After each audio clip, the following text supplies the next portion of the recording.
لڑکیوں میں بلوغت کی عمر کے آثار 10 سے 11 سال سے شروع ہوتے ہیں، لیکن 15 سے 16 سال کی عمر میں جا کر مکمل ہوتے ہیں۔ مکمل ہونے کی دلیل یہ کہ ان کو ماہانہ ایام شروع ہو جاتے ہیں اور خون جاری ہونے کی شکل میں وہ بچی بالغہ ہو جاتی ہے۔ یہ خون جاری ہونے کا سلسلہ ہر عورت کا مختلف ہے، 5 دن سے لے کے 10 دن تک کی یہ ڈیوریشن ہے۔ اس پر لڑکی پر غسل فرض ہو جاتا ہے، نماز تلاوت اس پر فرض ہو جاتی ہے، مگر ان دنوں میں وہ نماز تلاوت نہیں کر سکتی، اس کو شریعت نے منع فرما دیا ہے۔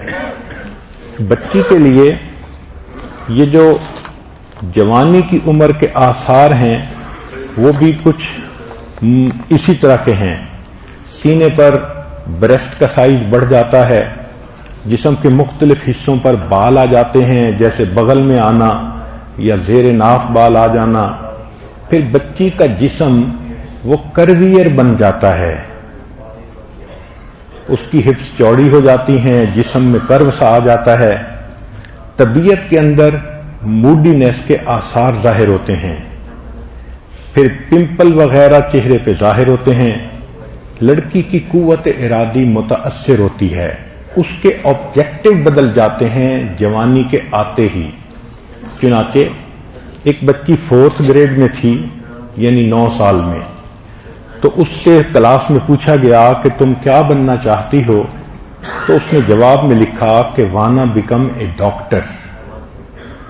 وہی بچی جب 7th گریڈ میں پہنچی، یعنی 12 سال کی عمر، تو اس سے پوچھا گیا کیا بننا چاہتی ہو؟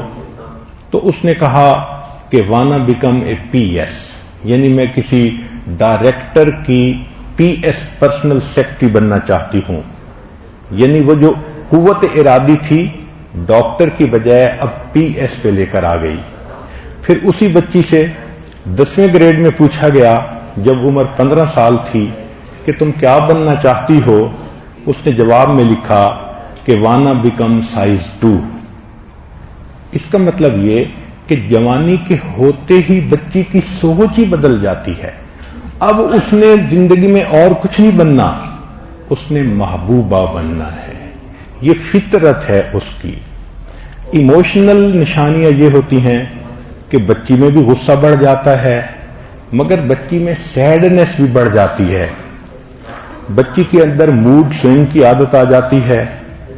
اس کو یہ جو انکریزڈ ریسپانسبلٹی ہے اس کے اوپر بہت کنسرن ہوتا ہے کہ پہلے میں بچی تھی اور اب جو ہے میرے اوپر ذمہ داریاں آ گئیں۔ تاہم یہ تو نیک بچی ہے جو ذمہ داری محسوس کرتی ہے۔ جو کفر کے ماحول میں پرورش پانے والی بچیاں ہیں وہ پھر 16 سال کی عمر میں سویٹ 16 مناتی ہیں اور اس کے بعد ان کی زندگی آزادی کی زندگی